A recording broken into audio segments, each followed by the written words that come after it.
Good morning, everybody. Welcome back to another video, and today is Tuesday. Um, Tuesday. What's today's date? iPhone, come on, show me. Okay, I don't know what today's date is. It is the 25th of February. Welcome back to another video. So, we took a trade today, okay? And yeah, we made a measly $25, which is fine. And you're probably noticing that this number is way lower up here. Yeah, we are in Drawdown because I ended up losing an ES trade Friday, and it was very poo-poo. It was it didn't go so good. I'm gonna just go over today's trade to get it out of the way. I know I didn't make a video Friday. I'll get to that in a minute. So we took a trade right here, chart executions, and yeah, look at that. We took a silver bullet trade. Awesome. I'm super happy about that. So no surprising, but we did move lower, because we are in a very big bearish kind of sell program, and this thing just keeps going lower and lower and lower. And I knew we were going to run lower because I seen this opening range gap right here, and I measured the quadrants of it right here. Okay, and look at the way the bodies are like kind of tapping into it, but we're felling to make a new high. So yeah, that's pretty bad. So we ended up running lower, and we swept this low here. I think this is a BISI on the higher time frame. Yeah, so this is like, I think on the 15-minute or 1 hour right here. Let's see. Right here. So this big gap right here is what I was wanting to see it trade up to, but we ended up going we ended up going just shy of that consequence encouragement of that 1 hour BISI or SIBI, I meant. And I knew we were going to be bull or bearish. So yeah, why am I always saying the opposite? I don't understand. I always like, if let's say if the market's like in a bear market, I'll say bull market or something. Okay, anyway. So we didn't sweep that high on that gap that I just showed you. And I seen this as well, and I was like, yeah, we're gonna run lower because it's just very very bearish. Okay, very sell side oriented. And I knew we were gonna run into this daily BISI here, and I actually ended up hitting my terminus, which my terminus was hitting the consequence encouragement of that daily BISI, and we got there. Cool. So I knew we were bearish because it's just the overall market structure was giving me every single reason to go short. So I ended up seeing running lower, and I was going to take this silver bullet right here, but I was like, nah, I want to wait. Okay, I'm going to be a little patient here, okay? And this is a reward for being patient. You see, we kind of consolidated here. We were ping-ponging around. We were making a new low here, okay? After ping-ponging around, we kind of made this new low, and we displaced the lower. That created a fair value gap, and this is exactly what I was looking for. And so what did I do? I went short in this silver bullet. I put my stop loss right here. Do you know why? Because I seen this volume imbalance, and we could have had a probability of it running higher into that volume imbalance. So I decided to go ahead and put my stop right there, right at that candles open. That was where my stop was, and we didn't even trade to that. We kind of tapped into that right there, and then just sharply drilled lower, and I ended up getting my 5.25 handles. And I'm pretty happy. So there you go. That's today's trade, and it's within the micro. So about Friday, I have to go in. I have not created my journal yet here, but I will go to my journal here. Right here. I think this is it. Or was this? No, this was yesterday. Okay, this is today, or the day I lost a trade. So, very bad decisions I made this day. So I didn't take any of these silver bullets.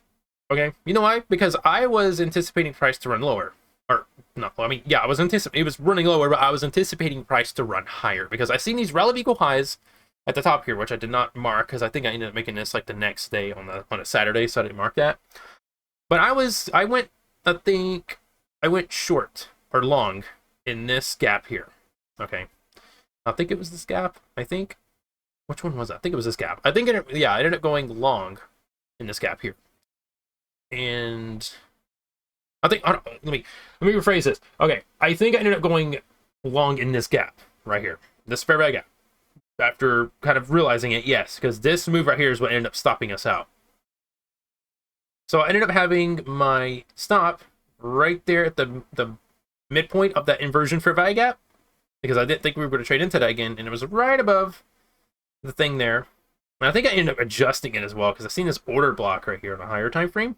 So like this move lower, then the higher high, and then it swing lower.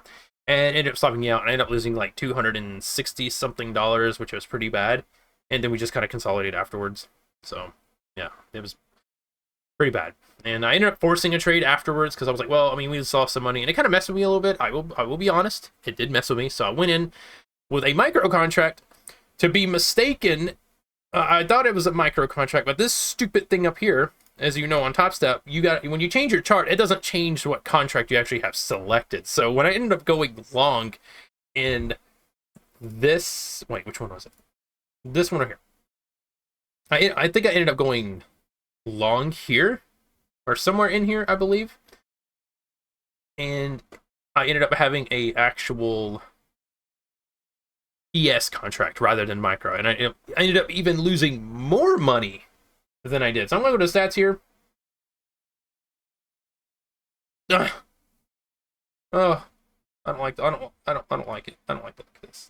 Okay, so we are down pretty substantial, as you can see, down $122, considering that we lost all that money, and it was just it was pretty bad. Now I'll go down to my worst trade. As you can see, $252 down the drain. And you can see a huge spike up and then a huge spike down. So pretty bad, I will admit. And look at our trades, 12 out of 6 losing trades. So we are, I'm not saying this is the end of the world. Okay, that's not what I'm saying. This is normal. Okay, and I'm completely okay with this. I'm not freaking out. I'm not sitting here, hyperventilating and going crazy and trying to force trades. I'm not doing that, okay? Because it's part of the process. And to be fair, me being in the market now that I am, okay, I have never taken so many trades in my life until the beginning of the year, until 2025. This is, in year 2024 was essentially me just documenting the silver bullet trade and developing discipline and things like that, rather than forcing trades and all this. Now, I did take some trades last year, but nowhere as many as I'm doing it this year. And that is something that I'm trying to figure out, is my stop placement, my take profit, and controlling my emotions, because sometimes I see those numbers, and to be fair, and as disciplined as I am, it still kind of affects me in some way, and I'm not going to hide that at all. I understand that it's normal, okay? Especially when you actually start doing this, and I'm constantly looking at these numbers up here, and it's what's affecting my psychology. But it's not breaking me. It's not going to sit here, and I'm not going to go 5 contracts of the ES and hope I can make it all back and then some. That's not what I'm going to do, because I understand that's stupid.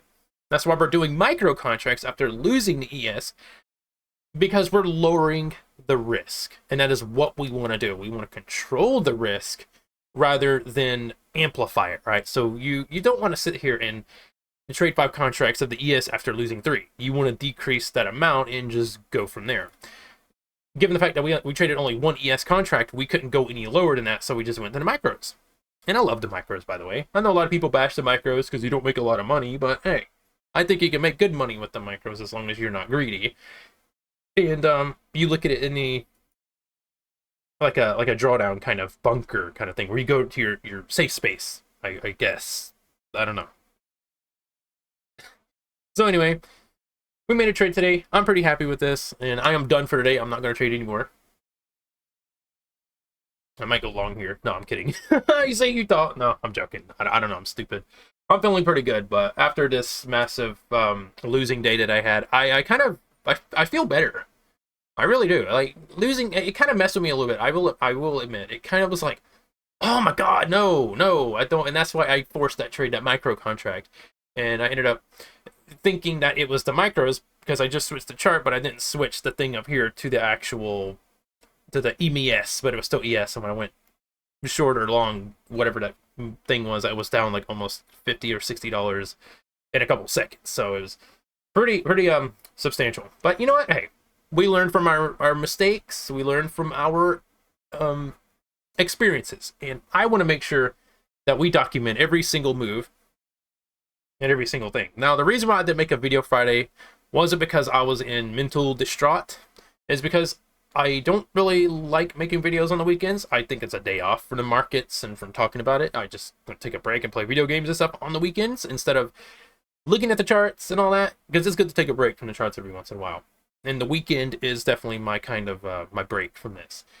So I didn't make a video, and I didn't make a video yesterday, Monday, because I did not take a trade. But today we took a trade, 5 handles on the silver bullet right there, going short into that daily Bissy right there. So pretty fun day, I will admit. It was pretty fun getting in there because I knew exactly where it was going, and I didn't feel really that intention of losing money and all this. I mean, it was still kind of nerve-wracking because I'm just entering the market, right? It's normal in this early stage of development. And in case you're wondering, yes, I've been in this market since late 2021, and it's 2025, and I'm just now starting to actually be profitable. Not to say like I am profitable yet, but I am getting there, and it's going to take some time to get used to really being disciplined. And I'm learning this from trading the silver bullet right there. Discipline and staying content instead of trading outside after 11 a.m. and then losing almost $300 in a single day. Yeah, it's discipline is good, and I like it. And some people might say, well, I mean, that's kind of lame because, you know, you only live once, right? So you get into your market and you're like, you got to get in and push your edge and all this. Well, I got to say the only edge I'm going to be pushing is nothing at all, because I don't think that makes any sense. But because you got to submit to this market. You have to submit to the market. This market doesn't submit to you, and that's kind of a truer saying than not. So yeah, $300 in drawdown. We're going to be slowly walking our way out of this, and we're going to be slowly making money now because that is just the way you got to look at this. So yeah, I'm gonna go ahead and end the video now. It's way beyond that 10-minute mark. I hate making these long-winded videos. And yeah, so we got silver bullet, 5.25 handles after losing $300.